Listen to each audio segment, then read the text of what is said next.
예, 지난 시간에 스케줄러에 대해서 설명을 드리다가 수업을 마쳤습니다.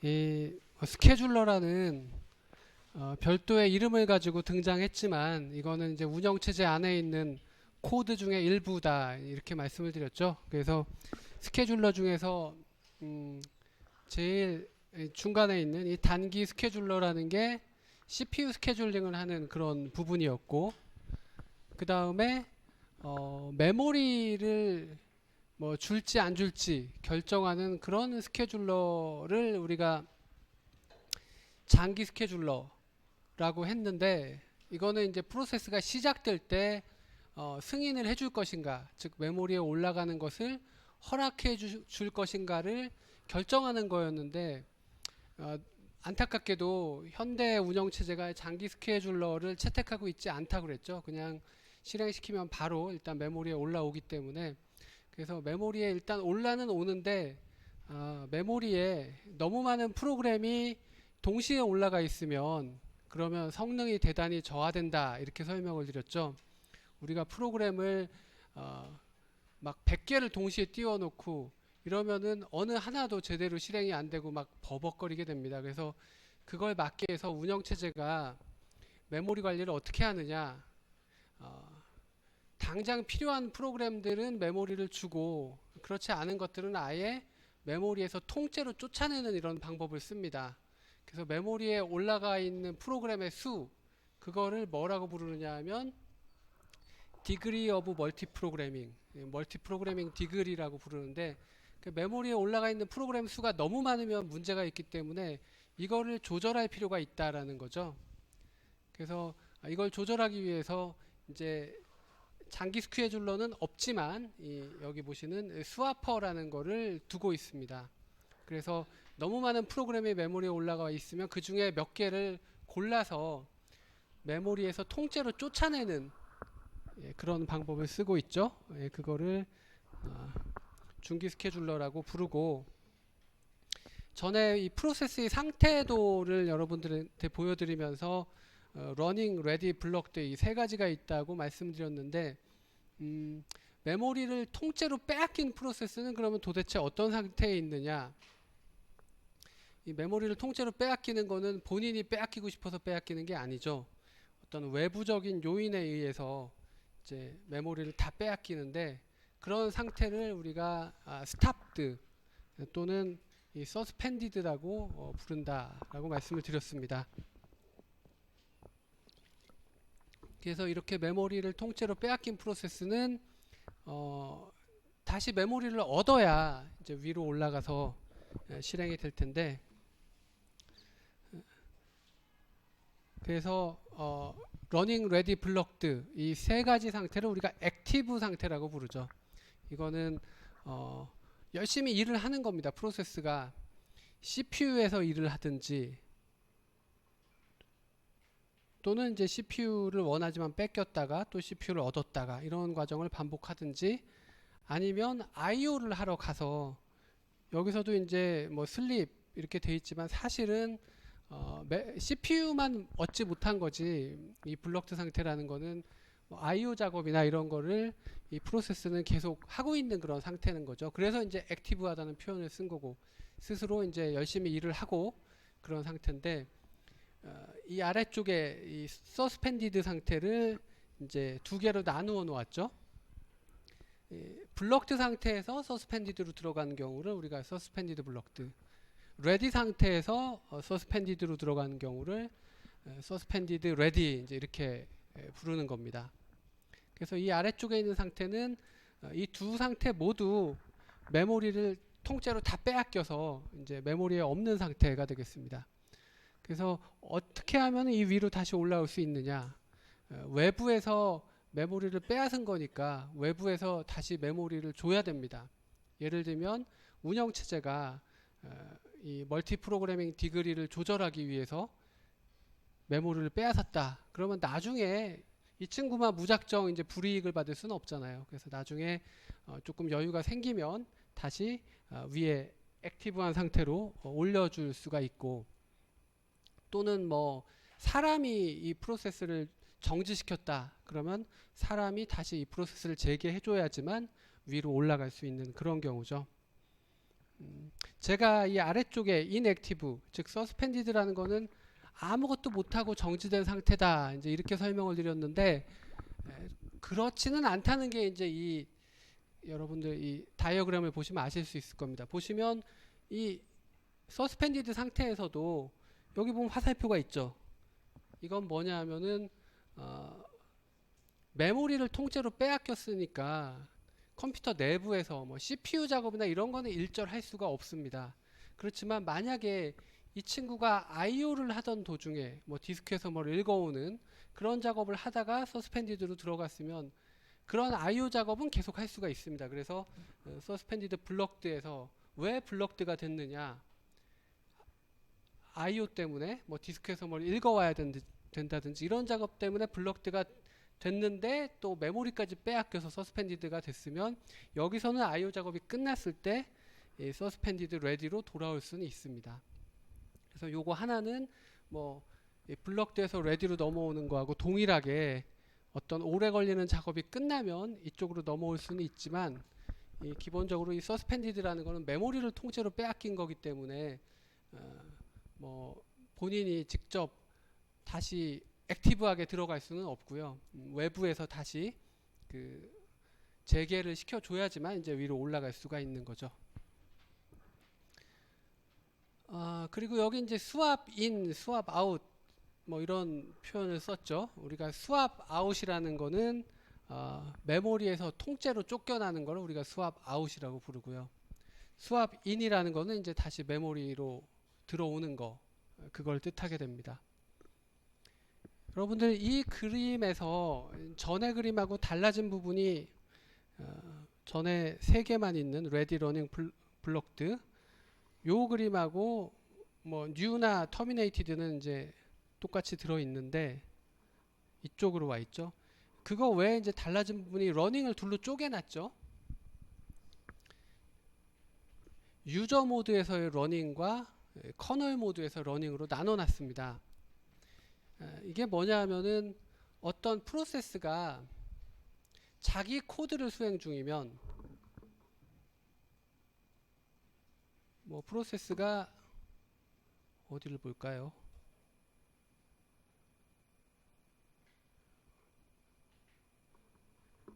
이걸로 볼까요? 그냥 자기 A라는 프로세스가 자기 코드를 수행 중이면 우리가 유저 모드에서 러닝이다 이렇게 부르고요. 만약에 이 프로세스가 뭐 IO 작업이나 이런 것처럼 본인이 할 수 없는 일을 운영체제한테 부탁할 때 그럴 때 우리가 시스템 콜을 한다 이제 이렇게 불렀죠. 그래서 운영체제에 시스템 콜을 해서 운영체제 코드가 수행 중일 때 이때 우리가 운영체제가 CPU를 잡고 기계어를 실행하고 있으니까 운영체제가 러닝이다 이렇게 생각하기 쉬운데 그건 아니라는 겁니다. 이 러닝 레디 블럭드는 운영체제가 사용자 프로세스를 관리하기 위해서 둔 상태지 운영체제 본인의 상태를 스스로 표현하진 않아요. 그러니까 운영체제가 러닝 됐다, 레디 됐다, 블럭 됐다 이런 표현은 안 쓴다는 거죠. 그러면 운영체제가 이 코드를 수행 중일 때 이 그 운영체제를 불렀던 서비스를 대신 해달라고 A라는 프로세스가 운영체제를 호출했으면은 운영체제가 수행 중인 상태에 A는 프로세스 A는 어떤 상태에 있다고 우리가 불러야 되느냐? 이게 CPU를 빼앗긴 거냐? 아니면 A를 대신해서 운영체제가 지금 일을 해주고 있는 거냐? 그런 관점에서 살펴본다면 이거는 CPU를 빼앗겼다고 보는 것보다는 A가 여전히 CPU에서 일을 하는 걸로 간주하는 게 더 타당하다는 거죠. 그래서 만약에 유저 모드에서 A가 수행되다가 시스템 콜을 해서 커널의 코드가 수행 중인 이런 상태를 왜 전 시간에 그 마지막 슬라이드를 보시면은 그런 그림이 있었잖아요. 제일 마지막에 보시면 프로세스의 일생은 뭐 본인의 함수를 수행하거나 또는 라이브러리 함수를 수행할 때는 유저 모드, 즉 프로세스 A의 코드를 직접 수행하는 것이고, 시스템 콜을 해서 운영체제한테 뭔가 대신해 달라고 요청을 했을 때는 커널의 운영체제의 코드가 수행 중인 겁니다. 그런데 A의 입장에서는 이것도 러닝, 이것도 러닝, 이것도 러닝, 이것도 러닝, 다 러닝 상태라는 겁니다.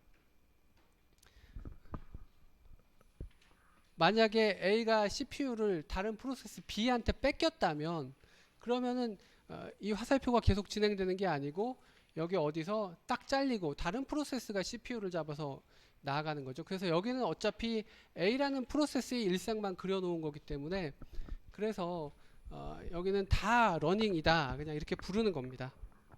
그래서 이 프로세스 상태도 괜히 뭐 설명이 더 헷갈릴 수도 있는데, 그래서 자기 코드를 수행할 때는 유저 모드의 러닝, 그리고 시스템 콜을 해서 커널의 코드가 수행 중일 때도 이 프로세스는 여전히 러닝이다, 단 커널 모드에서 러닝이다, 이렇게 부른다는 거죠. 커널이 러닝하는 게 아니고 이 프로세스가 커널 모드에서 러닝을 한다, 이렇게 부른다는 거죠.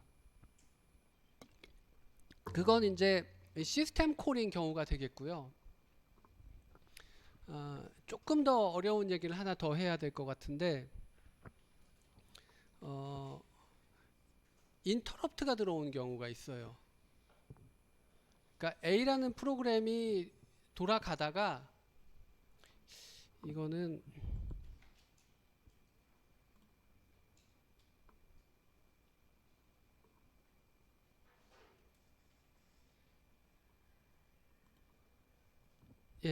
A라는 프로그램이 CPU를 가지고 실행을 하고 있는데, 그 도중에 디스크 컨트롤러가 인터럽트를 발생을 시켰습니다. A라는 프로그램이 지금 CPU를 가지고 러닝을 하고 있는데 디스크 컨트롤러가 인터럽트를 발생시켰습니다. 왜 발생시켰느냐? IO 요청을 한 또 다른 프로그램의 디스크 요청이 다 끝났다고 이제 알려준 겁니다. 그럼 인터럽트가 들어왔으니까 A가 돌다가 CPU는 운영체제한테 넘어가죠. 이때 A라는 프로세스의 상태는 어떻게 바뀐 거냐? 러닝이었다가 인터럽트 때문에 운영체제한테 뺏겼죠. 그랬을 때 A가 뺏겼으니까 이게 레디냐 뭐냐. 근데 여전히 다른 이유 때문에, 본인과 상관없는 이유 때문에 인터럽트가 들어와서 CPU가 운영체제한테 넘어갔지만 여전히 A가 러닝하고 있다, 그냥 그렇게 간주를 하는 거예요. 본인하고 상관없는 일이지만 우리가 운영체제가 러닝한다는 말은 안 쓴다고 그랬죠. 그렇기 때문에 누군가가 러닝을 한다고 해야 되는데, 프로세스 B가 IO를 끝내가지고 인터럽트가 들어왔지만 그거 뭐 B가 러닝한다 이렇게 하지 않고 바로 직전에 돌던 프로세스가 여전히 그냥 커널 모드에서 러닝을 한다, 이렇게 이거는 간주를 하는 겁니다. 그냥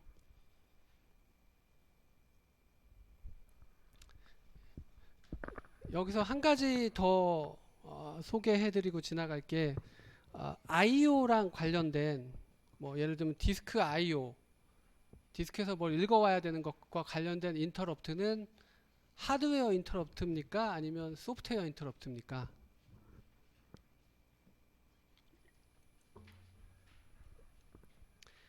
이 질문은 제가 왜 했느냐, 답이 둘 다 들어있기 때문에 그렇습니다. 디스크 IO를 하기 위해서, 프로그램이 디스크 IO를 하기 위해서는 본인이 직접 요청을 못하기 때문에 운영체제한테 요청을 하죠. 즉 IO가 시작될 때는 시스템 콜을 해서 운영체제한테 요청을 하면 운영체제가 CPU를 잡고 있으면서 어떤 기계어를 실행하느냐면 CPU가 디스크 컨트롤러한테 IO 좀 해주세요 하고 요청을 합니다. 여기서는 소프트웨어 인터럽트였죠. 뭐 시스템 콜이었으니까. 그러면 IO가 한창 진행이 될 거고요. IO가 다 끝났을 때는 그럼 어떠냐? 그때는 디스크 컨트롤러가 CPU한테 인터럽트를 걸어서 IO가 끝났습니다라고 알려주게 되죠. 이거는 하드웨어 인터럽트죠. 그래서 이 두 가지를, IO를 하려면 하드웨어 인터럽트가 필요하죠. 그렇지만 또 사용자 프로그램이 IO를 하려면 시스템 콜을 통해서 IO로 넘어가기 때문에 또 소프트웨어 인터럽트도 처음에 필요하다. 이제 그거를 좀 여러분들이 구분하시라는 의미에서 이거 추가 설명을 드립니다. 그래서 이 러닝을 두 가지로 나누어 놓았는데, 사용자 프로그램의 코드가 실행되다가 시스템 콜이나 인터럽트나 뭐 트랩 이런 하드웨어, 소프트웨어 각종 인터럽트가 들어와서 CPU가 운영체제한테 넘어갔더라도 방금 전에 그 프로세스가 여전히 러닝하고 있다. 단 커널 모드, 즉 운영체제 모드에서 러닝하고 있다. 이렇게 간주를 하는 것이고요.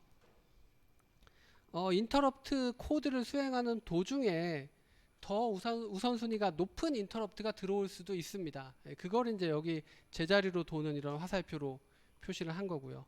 그랬다가 그 인터럽트가 끝나면 뭐 그 이전 코드로 돌아오는 그런 것이고, 어쨌든 커널에 그 코드가 다 끝나고 나서 사용자 프로세스한테 되돌아가면 이제 유저 모드에 이제 사용자 코드가 수행이 되는 것이죠. 그래서 요거는 이제 이 유저 모드, 커널 모드 러닝을 구분해서 보여드리려고 러닝 하나를 둘로 쪼갠 것이고, 그 다음에 이제 서스펜디드 상태를 표현하기 위해서 이렇게 아래 두 개의 상태를 더 추가한 겁니다.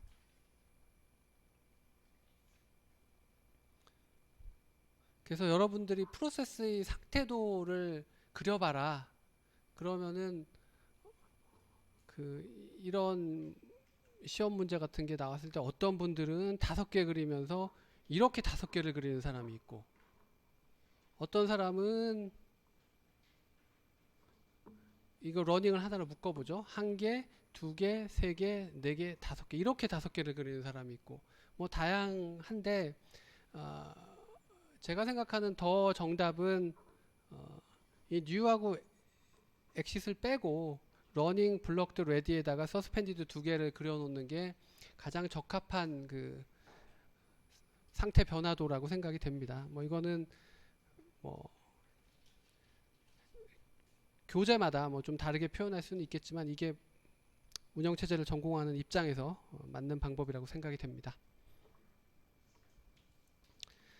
예, 그러면은 다음 그 스레드로 넘어가도록 하겠습니다. 지금까지 여러분들께 프로세스에 대해서 설명을 드렸는데, 예, 스레드라는 게 있습니다. 이거는 프로세스 중에서 CPU 수행 단위를 스레드라고 부릅니다. 이거를 좀 쉽게 설명하려면 요거를 보여드리는 게 더 좋을 것 같은데, 원래 프로세스라는 거는 어떻게 생겼나요? 요렇게 생겼습니다. 여기가 지워졌는데, 예, 프로세스는 메모리 주소 공간이 있죠. 이렇게 되면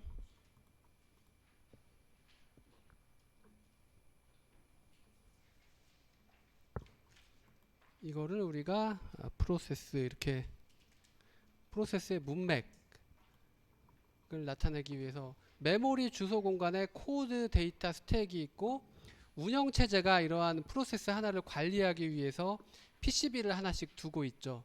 그래서 현재 프로그램 카운터, 즉 코드의 어느 부분을 실행했으며 CPU에서 실행되면서 레지스터에 어떤 값을 넣고 있었는가, 그리고 메모리에는 어떤 값을 가지고 있고, 뭐 전역 변수 같은 게 어떤 게 있고, 코드에서 함수 실행을 하면서 스택에다가 함수 몇 개를 지금 그 실행 중에 있어서 스택에 어떤 게 쌓여 있는가, 이런 게 이제 프로세스를 나타내는 건데, 우리가 그 프로그램을 실행시킬 때 예를 들면 웹브라우저를 여러 개 띄워놓고 쓸 수가 있죠. 그러면은 동일한 웹브라우저 프로그램이지만 이거를 여러 개를 띄우면 여러 프로세스가 되는 거죠.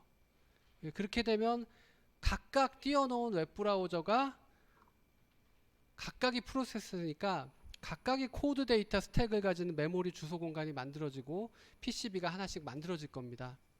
근데 이걸 좀 더 효율적으로 할 수 없겠는가? 웹브라우저를 여러 개 띄우더라도 실행 파일이 같으니까 그 코드는 똑같을 거잖아요. 똑같은 기계어 코드가 여러 카피가 메모리에 올라가게 되는 거죠. 다만 웹브라우저에서 이쪽은 지금 다른 거 보고 있고 이쪽은 뭐 다른 거 보고 있고 이러면은 현재 웹브라우저의 코드에서 어느 부분을 실행하고 있는가, 그거는 다른 위치를 실행하고 있겠죠. 즉 이게 같은데 같은 코드를 실행하는 건데 함수를 어디를 호출했는가, 뭐 전역 변수는 어떤 값을 가지고 있는가, 이 데이터하고 스택은 달라져 있을 겁니다. 그리고 현재 레지스터나 프로그램 카운터 값도 다를 거예요. 근데 이게 대단히 비효율적이라는 거죠. 프로세스 하나를 만드는 거, 그것도 비효율적이고 각각이 메모리에 올라가는 것도 비효율적이고, 그 다음에 여러분들이 뭐 아래 한글로 파일을 여러 개를 편집해서 뭐 여러 개를 띄워놨다, 각각을 다 프로세스로 만들면 대단히 비효율적이겠죠.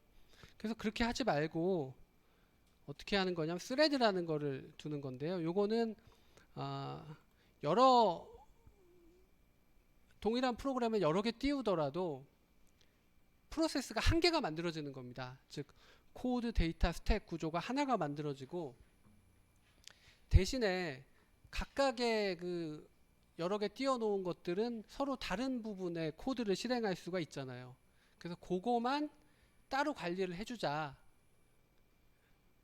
그게 뭐냐면 CPU의 수행 단위라고 할 수 있습니다. 현재 CPU를 어디 실행하고 있는가와 관련된 정보, 그거만 따로 두자는 건데, 그게 뭐냐 하면 바로 이 PCB에서 다른 것들은 프로세스가 하나니까 그냥 쉐어를 하고, 이 프로그램 카운터 값, 즉 코드의 어느 부분을 수행하고 있는가에 해당하는 값만 1번 스레드, 2번 스레드, 3번 스레드가 각각의 위치를 나타내고 있고, 그리고 뭐 레지스터 값도 현재 CPU에서 연산을 하면서 이제 각각 CPU 수행 단위가 따로 있으니까 이걸 따로 두는 거고요. 그리고 이 친구가 뭐 여러 개를 띄워놨는데 하나가 지금 코드의 이 부분을 실행하고 또 뭐 함수를 호출하고 이러면은 그 친구가 스택에다가 쌓아놓는 값이 있을 거고, 또 이 친구도 CPU를 얻었을 때 코드의 어느 부분을 실행하면서 또 함수 호출을 하면은 스택에 쌓이는 게 있겠죠. 그게 이제 별도로 관리가 돼야겠죠. 그래서 프로세스에서 CPU 수행과 관련된 부분만 별도로 가지고 있고, 그걸 이제 스레드라고 하고요. 그 외의 것들은 단일 프로세스로 쉐어하는 구조, 그게 이제 효율적이라는 거죠. 그래서 웹브라우저를 여러 개 띄우면 코드는 다 쉐어하고 프로세스는 하나가 뜨는데, 그 웹브라우저가 현재 무슨 일을 하는가에 따라서 이 레지스터 값하고 스택에는 이제 다른 위치가 다른 일을 하게 이렇게 해놓는 겁니다. 이렇게 하면 훨씬 효율적이겠죠. 이게 뭐가 좋으냐?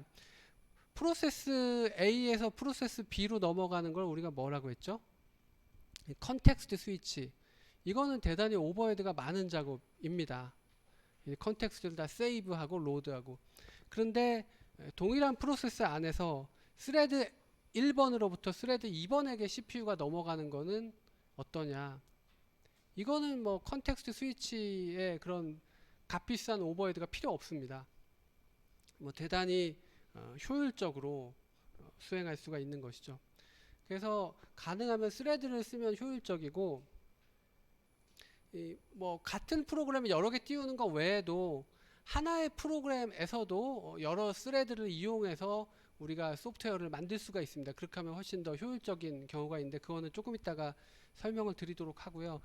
또 한 가지 마무리 짓고자 하는 거는, 그 아까 웹브라우저를 여러 개 띄우면 여러 프로세스가 뜨니까 비효율적이라서 스레드로 만들어 버리면 훨씬 효율적이다 라고 말씀을 드렸는데, 크롬 브라우저 같은 경우에는 뭐 그렇게 하니까 또 보안상의 문제가 있어서 뭐 여러 창을 띄우면 스레드 구조를 안 쓰고 프로세스를 그냥 띄운다, 뭐 이런 얘기도 있고, 그거는 이제 구현 방식에 따라서 각각의 소프트웨어에 따라서 조금씩 어떤 게 더 효율적이거나 그런 건 좀 다를 수 있는 거니까, 실제적인 구현은 하기 나름입니다. 이거를 스레드 여러 개로 둘 거냐, 그냥 독립적인 프로세스로 할 거냐. 어쨌든 지금은 스레드의 개념을 설명을 드리고 있고요. 스레드는 CPU 수행의 단위에 해당하는 것이고요. 프로세스 내부에서. 그래서 라이트웨이트 프로세스라고, 대단히 가벼운 그런 프로세스라고 부르고, 스레드는 CPU 수행 단위이기 때문에 프로그램 카운터나 레지스터를 스레드마다 별도로 가지고 있어야 되고, 그리고 함수 호출과 관련된 스택 부분, 주소 공간에서는 이 스택 부분만 이제 별도로 가지고 있게 되는 겁니다. 그 외에 모든 것들은 다 스레드끼리 공유를 합니다. 동일 프로세스 안에 있는 스레드들끼리 공유하는 부분은 주소 공간에서 코드나 데이터, 그리고 뭐 파일을 어떤 걸 열었는지 여러 가지 뭐 리소스들을 다 스레드들끼리 공유하게 그렇게 되어 있습니다. 그래서 프로세스 내에서 독자적으로 가지는 부분을 우리가 스레드, CPU 관련된 부분이 되겠고, 그 다음에 공유하는 부분을 우리가 태스크 뭐 이렇게 부릅니다. 그래서 기존의 스레드 개념이 없을 때는 하나의 스레드가 하나의 프로세스를 이루는 이런 헤비웨이트 프로세스다 이렇게 불렀는데, 스레드 구조가 되면은 대단히 그 가벼운 프로세스다 이제 이렇게 부르게 되는 거죠. 스레드의 장점은 그럼 어떤 게 있느냐?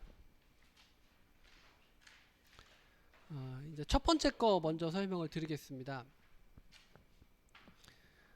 그 스레드가 하나가 있을 때는 IO를 하게 되면은 CPU를 빼앗기죠. 왜냐하면 당장 할 일이 없으니까. 근데 그렇게 했을 때 이제 비효율적인 경우가, 예를 들면 이제 또 웹브라우저 예를 들자면, 웹브라우저에서 뭐 어떤 그 제가 어떤 포털 사이트를 접근한다. 그러면 그 포털 사이트에 URL을 쳐넣으면 네트워크로부터 그 웹페이지의 내용을 읽어오겠죠. 그 과정도 오래 걸리는 작업이죠. 일종의 네트워크에서 읽어오는 건 IO 작업입니다. IO 작업이 일어나는 동안에 이 웹브라우저한테 CPU를 안 주면 그러면 어떻게 될까요? 뭐 다른 친구한테 CPU가 넘어가니까 CPU는 효율적으로 사용이 되겠지만 사용자는 답답하겠죠. 어떤 URL 치고 엔터를 쳤는데 아무것도 안 나와요, 창에. 그러면 대단히 불편할 겁니다.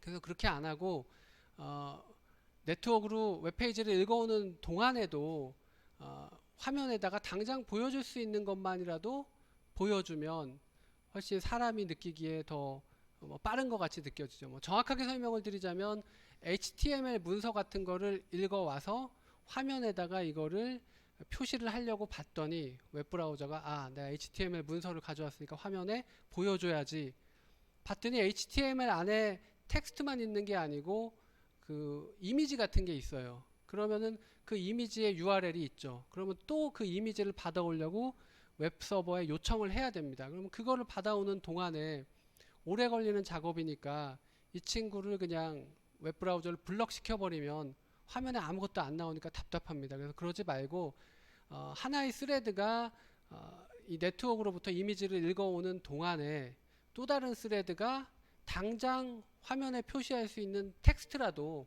먼저 표시를 해주면 훨씬 사람이 보기에 응답성이 빨라 보인다는 거죠. 그걸 이제 여기다 적어 놓은 겁니다. 하나가 블럭드 상태인 동안에도 다른 스레드가 러닝을 하면 훨씬 더 빨리 처리가, 더 응답성이 빨라질 수 있다. 예, 그런 이야기고요.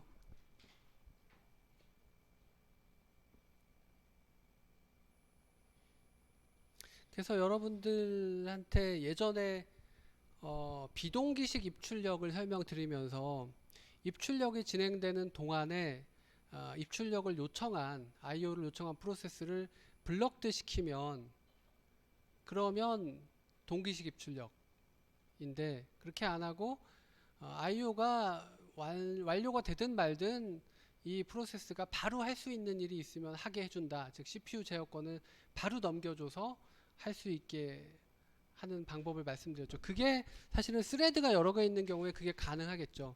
스레드 A가 IO를 하러 갔더라도 또 다른 스레드 B가 할 일이 있다면 이 친구한테 바로 CPU를 주더라도 뭔가 일을 할 수가 있으니까 이제 그런 그 비동기식 입출력도 사실은 이 스레드 환경에서 효과적으로 동작을 할 수가 있겠죠.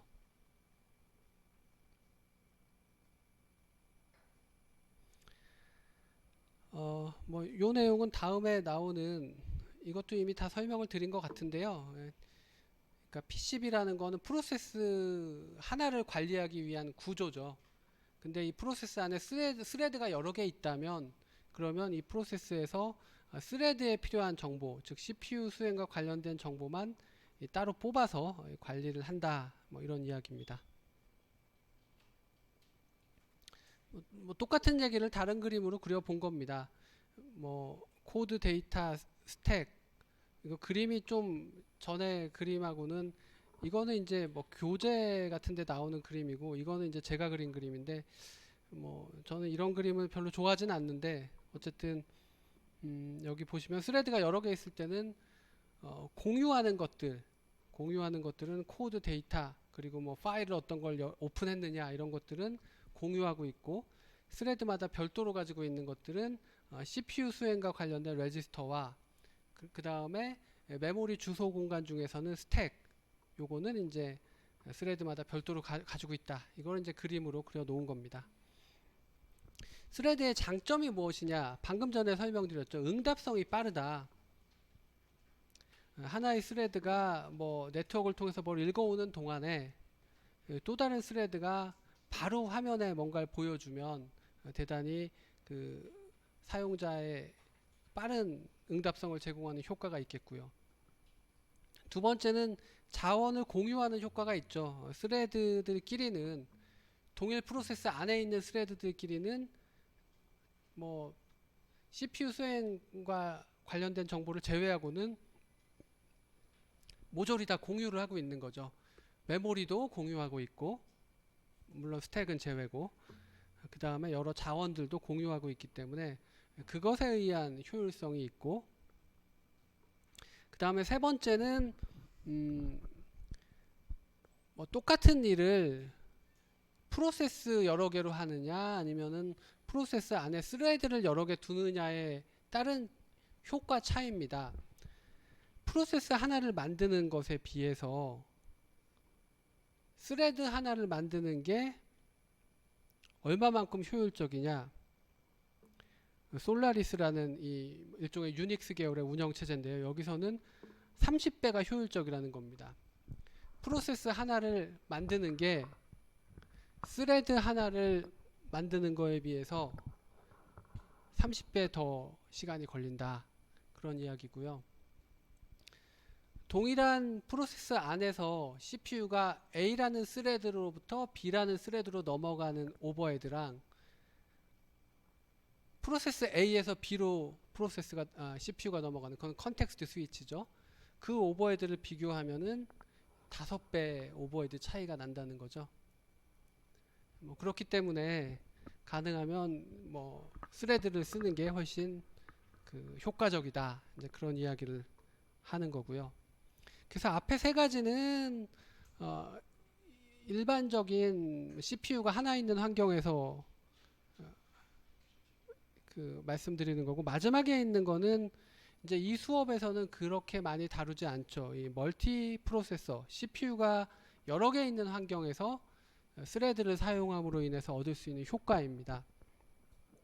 뭐냐면 병렬성을 추구할 수 있다 이런 이야기인데요.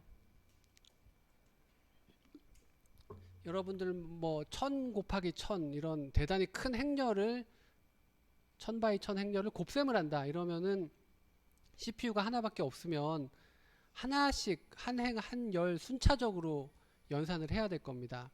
그런데 CPU가 여러 개 있다 또는 CPU 안에 코어가 여러 개 있다 이러면은 뭐 행렬의 곱셈은 각각의 행과 열을 곱하는 게 서로 관련성이 없죠. 독립적으로 연산을 하고 나중에 이제 더해주기만 하면 되는 거기 때문에 그래서 CPU가 여러 개 있을 때는 그런 행렬의 곱셈을 이렇게 나누어 가지고 여러 스레드로 나눈 다음에 그 각각의 스레드를 서로 다른 CPU에다가 배치를 하면 그러면 그 작업이 병렬적으로 일어나서 결과를 더 빨리 얻을 수가 있겠죠. 예, 그게 이제 네 번째 나와 있는 이 멀티 프로세서 환경에서 스레드 여러 개를 둬 가지고 병렬적으로 작업을 수행시키면 더 빨리 작업을 얻을 수 있다. 그 얘기가 되겠습니다. 그래서 스레드에 대한 설명을 쭉 드렸고요. 그럼 스레드를 구현하는 방법은 어떤 것이 있느냐?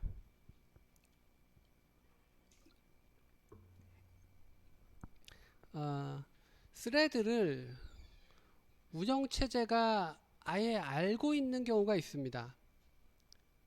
운영체제가 이미 스레드의 존재를 알게 구현하는 거, 그거를 우리가 이 커널 스레드라고 합니다.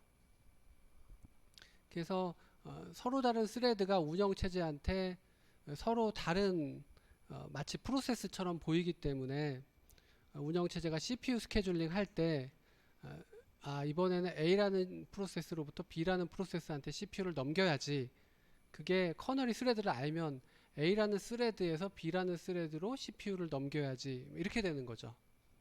그게 이제 커널 스레드의 개념이고, 이 유저 스레드라는 거는 운영체제가 스레드의 존재를 몰라요.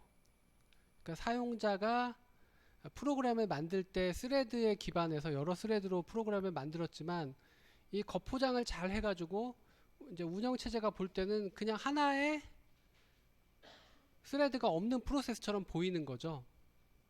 그래서 이런 상황에서는 운영체제가 뭐 A라는 스레드에서 B라는 스레드로 뭐 CPU를 넘겨주고 이런 건 없고요. 그냥 운영체제는 그 프로세스한테 CPU를 주는 거죠. 그러면 그 프로세스 내부에서 지금 A라는 스레드를 실행하다가 A가 뭐 IO를 하러 가면, 그러면 운영체제한테 비동기식 입출력을 요청해서 다시 CPU를 바로 받은 다음에 B라는 스레드한테 CPU를 넘기고, 이런 식으로 그 사용자 프로그램 단에서 스레드를 관리하는 게 유저 스레드가 되겠고, 운영체제 커널이 직접 지원해주는 스레드를 사용하는 것은 커널 스레드가 되겠습니다. 이건 일종의 구현과 관련된 그런 이슈가 되겠습니다. 또 스레드가 이제 그 빠른 처리가 가능하기 때문에 리얼타임의 목적으로 사용되는 그런 경우도 있습니다. 이렇게 해서 스레드에 대한 설명을 마치도록 하겠습니다.